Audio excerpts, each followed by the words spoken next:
Okay, what I would like to do here is talk about calculating permutations and combinations and look at the formulas for each. And with probability, remember, when we're calculating probabilities, it all comes down to counting. To calculate a probability is to count two things. How many different ways can your event happen, and how many different ways can your experiment play out? And to calculate the probability is to divide those two numbers. So before the probability, there has to be counting. Now, when we have a small number of objects, we could count one by listing, but sometimes the number of objects, or the number of ways something could happen, is hundreds or thousands, even millions of different ways. So obviously, we're not going to count that many things one by one. We don't need to know what the things are, we just need to know how many there are. So permutations and combinations are two tools we use to count how many objects we have or how many ways something is possible without listing them one by one and then counting how many is on our list. All right, so we have, so let's talk about the formulas first. If we have n objects, so n different objects, so if you think about like a deck of cards, n would be 52, because there's 52 cards in a deck. And r will be, so n is the, so that's objects total, and r would be the number we're choosing, the number of objects we're choosing. We're choosing. Okay, so in this problem up here, how many different ways can you select 3 objects out of a group of 10 different objects? So in this particular example, n would be 10 and r would be 3. So now we have 2 formulas for selecting a group from a larger group. Or to answer the question, how many different ways can I select a small group from a larger group? So we have permutations and we have combinations. Okay, so our formula for permutations, symbolically we say n, lowercase n, capital P, lowercase r. This means picking r number of objects out of n of them. And with permutations, this is where order matters. Combinations, same thing. We're picking out of n objects, so lowercase n, capital C, lowercase r. With combinations, order doesn't matter. So, like for example, telephone numbers. If you change the order of 2 numbers, you get a different phone number. So with telephone numbers, social security numbers, student ID numbers, things like that, order matters. With combinations, we're just picking a group, an unordered group from a larger group. So for this particular problem, it's going to be a combination. So our formulas for each use factorial notation. So the formula for permutations is n factorial divided by n minus r factorial. And the difference with the combination formula, there's an extra r on the bottom. So n factorial divided by n minus r, parentheses, factorial, times another r factorial. All right, so let's look at this problem and use the combination formula.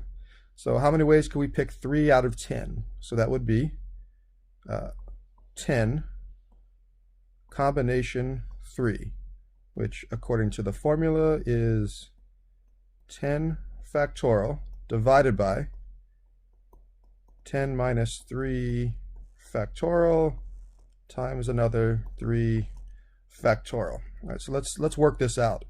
Start on the bottom, the 10 minus 3, that's 7. So we could say that's 10 factorial divided by 7 factorial times 3 factorial. Now remember, factorial, all that means is you multiply every number from that number down to 1. So the 10 factorial means 10 times 9 times 8 times 7 times 6 times 5 times 4 times 3 times 2 times 1. All right, so there's the 10 factorial. And now on the bottom, we've got the 7 factorial, so that's 7 times 6 times 5 times 4 times 3 times 2 times 1. All right, so that's the 7 factorial part. And then we also have the 3 factorial. So that's 3 times 2 times 1.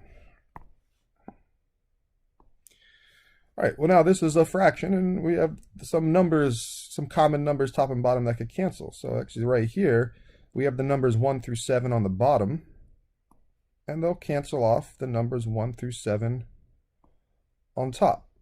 So on top, we're left with 10 times 9 times 8.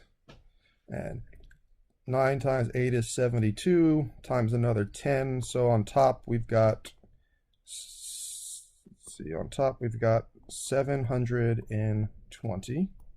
And on the bottom, 3 times 2 times 1 is, let's come up a little bit here, is 6. And if you pop this into the calculator, 720 divided by 6 equals,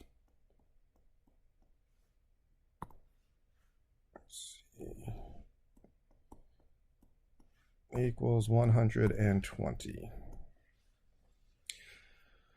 Okay, so there are 120 different ways. So let's say I have 10 students in a class, and I want to pick 3 students to present a project on the next class meeting. So there's 120 different ways I could pick 3 students, or 120 different groups of 3 students I could pick. So I want to talk about how to do this without writing anything down, without all these manual calculations. And for that, I'm going to use Desmos. So over here, I have a Desmos window open. So here's Desmos. We don't need the graph part, so I'm just going to scoot that over. And on Desmos, very, very simple to calculate that combination we just did.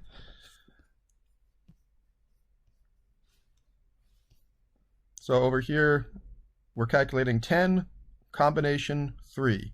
And so we're going to type this exactly in a Desmos, lowercase n, capital C, lowercase r. So over here on Desmos, lowercase n, capital C, lowercase r, parenthesis.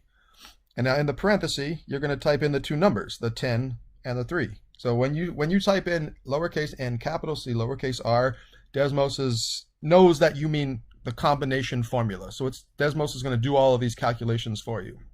So in parentheses, 10, comma 3, and there you go, done. So in just a couple of seconds, you could calculate the same 120 we came up with over here. And same goes for the permutation formula. For problems where you're using the permutation formula, it's lowercase n, capital P, lowercase r, parentheses, 10, comma 3. All right, and so that does it. Just because you could use Desmos to very, very quickly calculate these numbers, that's not necessarily making the problem much easier. I think the hard part is determining, like, by reading the problem, determining which one of the formulas to use and what is your value of n, what is your value of r. But once you have those things, figured out, once you figure out what to do, the actual calculations could be done very, very quickly on Desmos. Okay, hope this helps.